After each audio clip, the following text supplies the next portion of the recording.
Lesson 3, Statistical Inference, Applications and Further Calculations, which is a short lesson.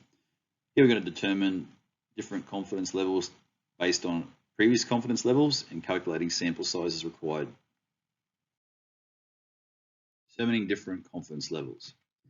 Example 7. A political poll states that the results are within the margin of error of 3.5% and you're 95% confident. Determine the margin of error at a 90% level.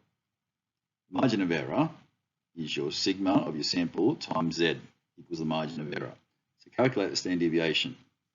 That is, we have 0.035 being our margin of error at a 95% confidence level, which is a z-score of 1.96. Divide both sides by 1.96, and our sample standard deviation is 0.018 approximately. We can use this value to calculate the new margin of error. The margin of error this time is that at a 95% confidence interval, we have a z-score of 1.645 times by s over the square root of n. That value there we know as being 0.017857. Now we have an answer of margin of error being 0.02937, which approximately is 2.94%. So you're at a 90% level, you're less confident, but you're going to have a small margin of error.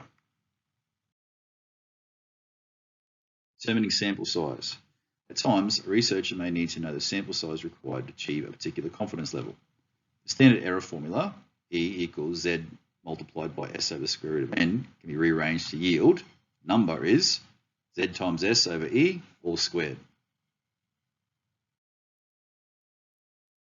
Example 8. A sample of 49 people finds that they spend an average of $4.53 on their partners per week with standard deviation of 23 cents.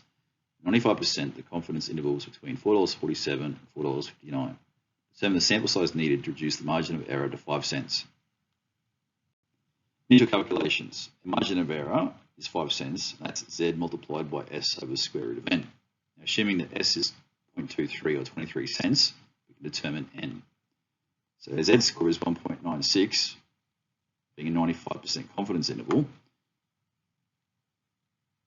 We can then manipulate this formula and find N. In doing so, N equals 1.96 multiplied by 0.23 divided by 0.05, all to the power of 2.